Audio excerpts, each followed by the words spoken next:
Walk through the Bible study lesson number 8, 40 years in the wilderness. This is the book of Numbers.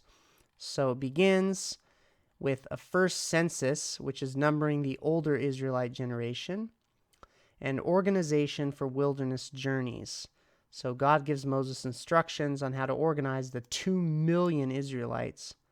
Remember, it was only 70 people who moved to Egypt from Canaan, and God grew them into a nation of 2 million people.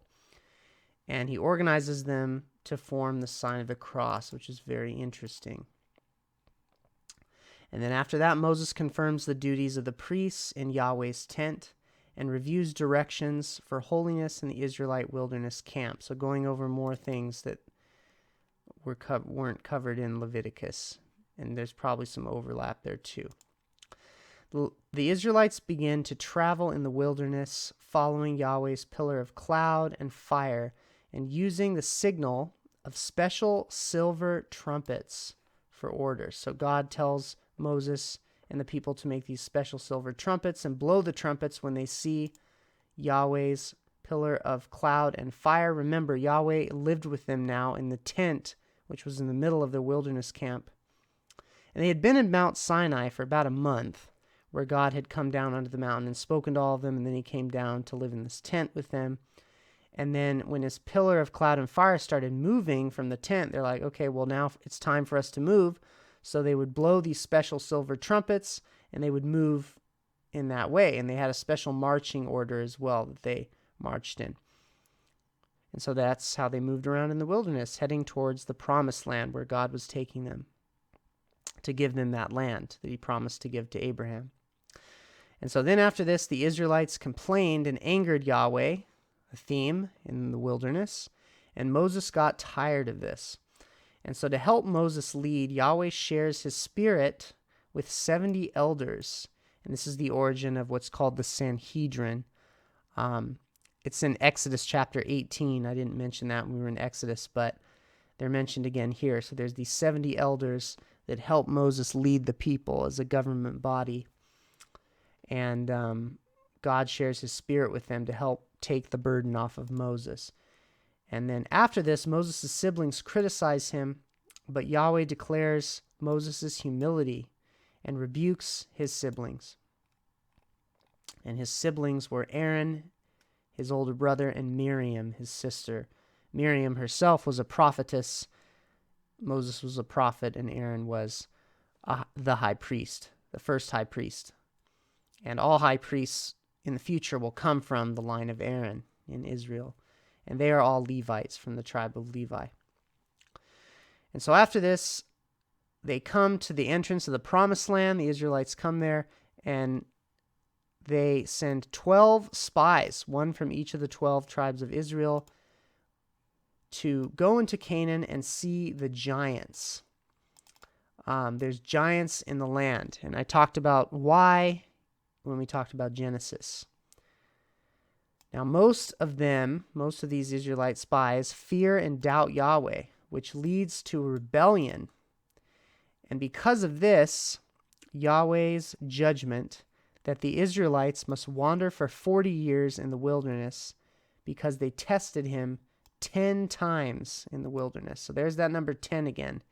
We talked about that before too, this theme of 10 times, 10 commandments, 10 words that God created the world in, and 10 plagues in Egypt. So the Israelites tested God 10 times, and so because of this, they must wander for 40 years in the wilderness. And during this time, God says the older generation of these Israelites who he delivered out of Egypt, basically all those who were 20 years old and older, they would all die in the wilderness, except for 2 of these Israelite spies who were faithful. And those 2 spies are Caleb from the tribe of Judah and Joshua, originally called Hoshea, but he got a new name, Joshua, and he was from the tribe of Ephraim. And this Joshua was Moses' personal assistant, Moses' right-hand man.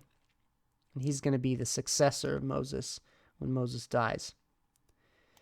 And so Moses continues to teach purity and holiness in the wilderness, leading to more Israelite rebellion. They're trying to replace Moses and Aaron and come up with a new leadership. And in this process, Yahweh confirms his chosen priesthood by the sign of a budding staff. So God causes Aaron's staff to bud, Moses' brother, showing that God is the one who chose him to be the high priest. It wasn't something that men did, it was something God did. And so along with the 10 Commandment stone tablets and some manna that they put in the jar, because God miraculously feeds the Israelites with manna. I don't think I've mentioned that yet, but as they're in the wilderness for these 40 years, they're hungry. Where are 2 million people going to get this food? So God gives them all this manna, bread from heaven, just miraculously appears on the ground. And so they put some of this manna in a jar, and they put that along with the stone tablets of the 10 Commandments and Aaron's staff that budded. They put those 3 things in the Ark of the Covenant, which is this golden box that was a symbol for God's throne that they put in Yahweh's tent. And the pillar of cloud and fire would always hover over the Ark of the Covenant before moving whenever they traveled in the wilderness.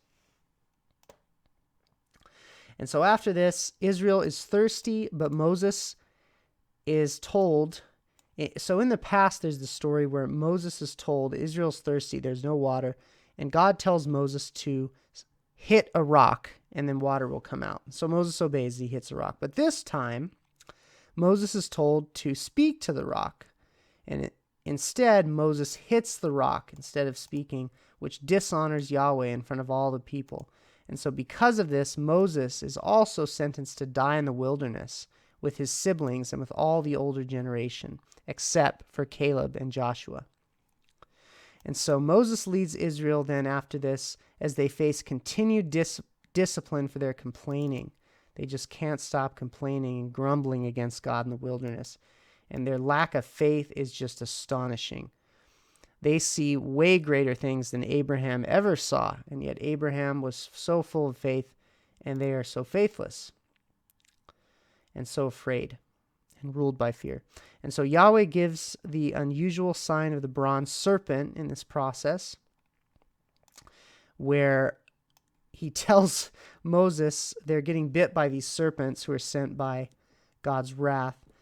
And there's some interesting things we can learn about what type of angel the devil is from this as well, because there's 2 Hebrew words for serpent. One is nachash and one is seraph, or seraphim, and that's a type of angel. So both Hebrew words are used in this passage. But basically, these serpents are coming, they're biting the Israelites, and they're dying from the poison. But God tells Moses to make this bronze serpent, and they weren't supposed to make images. And so it's just so interesting that God seems to just love controversy and making people be tested, making their hearts be tested so that they will have faith. And so they're told to just simply look at this bronze serpent, and if they look, they'll be healed from the snake bites. And it's interesting because in that culture, there was this Egyptian snake god, this serpent god I think his name was Apophis or something like that. But basically, it was said that if you look at him, you will have to spend eternity in hell, like in the Egyptian equivalent of the abyss or hell, or this never-ending torture stuck in the underworld. And so you could not look at this serpent, Apophis, and it was well known in Egyptian culture. And so this was also challenging the Israelites' love for other gods and for Egyptian culture, because God is telling them to look at this serpent to be saved, whereas Egyptian culture was telling them, whatever you do, don't look at the serpent. And so just very interesting. It clearly was this unusual sign, but requiring an Israelite test of faith. And those who had faith and looked at the bronze serpent were saved and healed. And later, this is a symbol for what Jesus will do. Jesus says, just as the bronze serpent was lifted up in the wilderness, so must the Son of Man, which is the name for the Messiah, we'll discuss later, will be lifted up. Not later in this lesson, but much later when we talk about the book of Daniel and Jesus. And so that's the bronze serpent. They ended up keeping this and worshiping it. They weren't supposed to do that. They were just supposed to use it at that time. But they end up worshiping it until the time of King Hezekiah, when he will later destroy it. And so after this story, there's all these nations that declared war on Israel as they're trying to wander in the wilderness. And all these nations are just coming against Israel to try to destroy them. And these nations who did this in the wilderness were the Edomites, the Canaanites, the Amorites, and their giant king. And so the Amorites had a giant king. And then this other nation called Bashan, which means serpent, by the way, or the place of the serpent. And Bashan also had a giant king. And the names of these giant kings are Og and Sihon. But they were giants, and they led all these nations. They led these two nations against the Israelites. And then they had the Moabites that came against the Israelites, and they tried to get this guy named Balaam to curse Israel. And it's interesting because the story presents Balaam as a false prophet, but not for reasons that you would think. Normally, when you think of a false prophet, you think of someone whose prophecies don't come true. They just prophesy a lie. It doesn't come to pass, so they're a false prophet.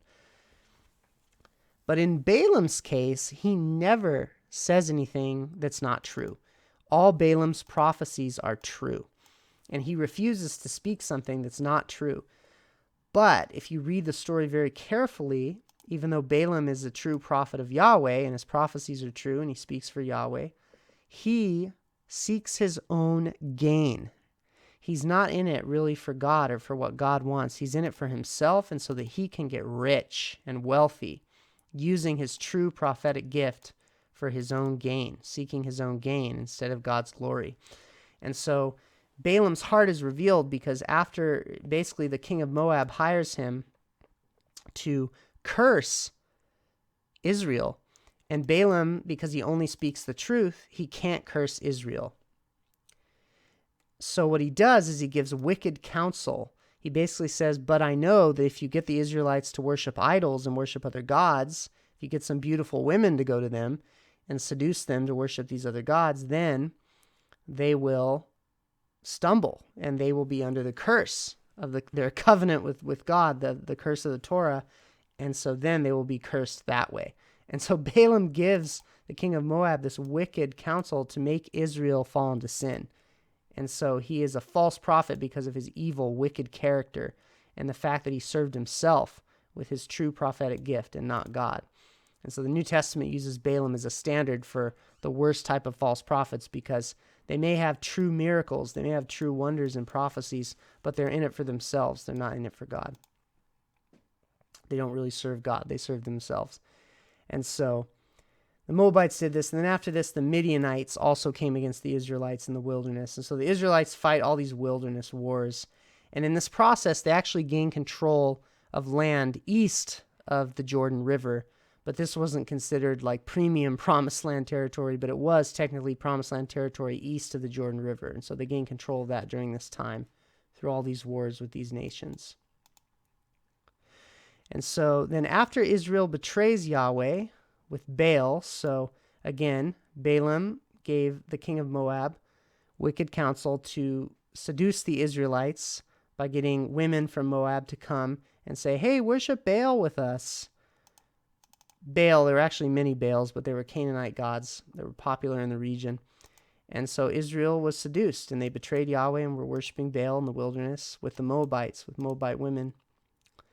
And then there's this faithful new high priest, because Aaron had died by this point. So the new high priest named Phinehas, a descendant of Aaron, he ends this idolatry by killing the last of the old Israelite generation. Specifically in the story, there's a couple worshiping Baal by having sex, and he throws the spear, and it shish kebabs. It goes through both of them, and they die, and it kills the last of this old Israelite generation in the wilderness. And so immediately after this story, and Phinehas is known as a faithful one for this, jealous with God's jealousy for Israel being faithful to him, and Yahweh is their only God. So after this, though, there's the second census. It's called Numbers because this book is about censuses. So the first census of the old generation, and this second census is numbering the new generation of Israelites, those who grew up in the wilderness. So they were just kids, children in the wilderness, and now they've grown up. They're adults now. They're young adults and adults.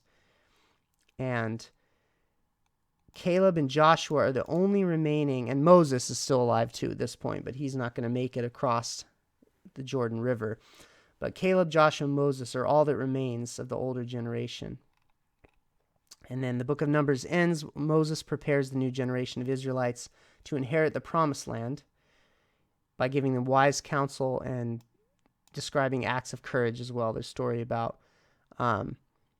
these women that don't have an inheritance and information about that as well. So highlighted passages for Numbers here are the priestly blessing that Yahweh gives to Moses to give to Aaron, which is the oldest scripture we've found so far in the Ketef Hinnom amulets, which I talk about later. That's in a video that will be released.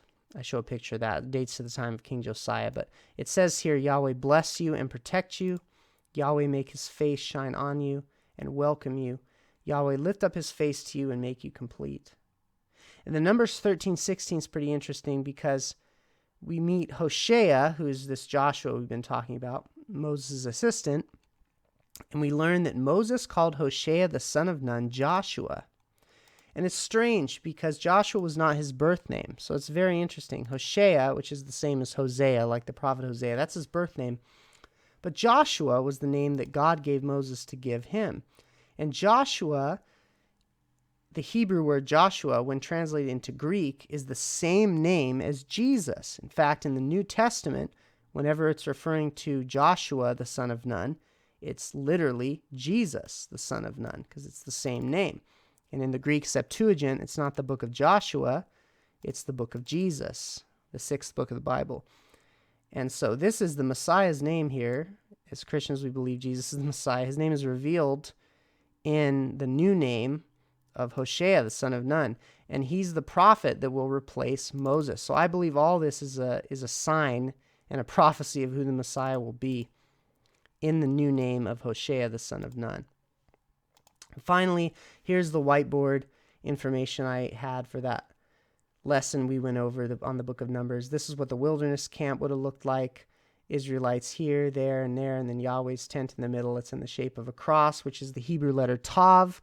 Originally, Hebrew was a pictographic script, so it had pictures similar to Egyptian hieroglyphics, and the last letter of the alphabet is called the Tav, and it was the shape of the cross, which was the shape of their marching.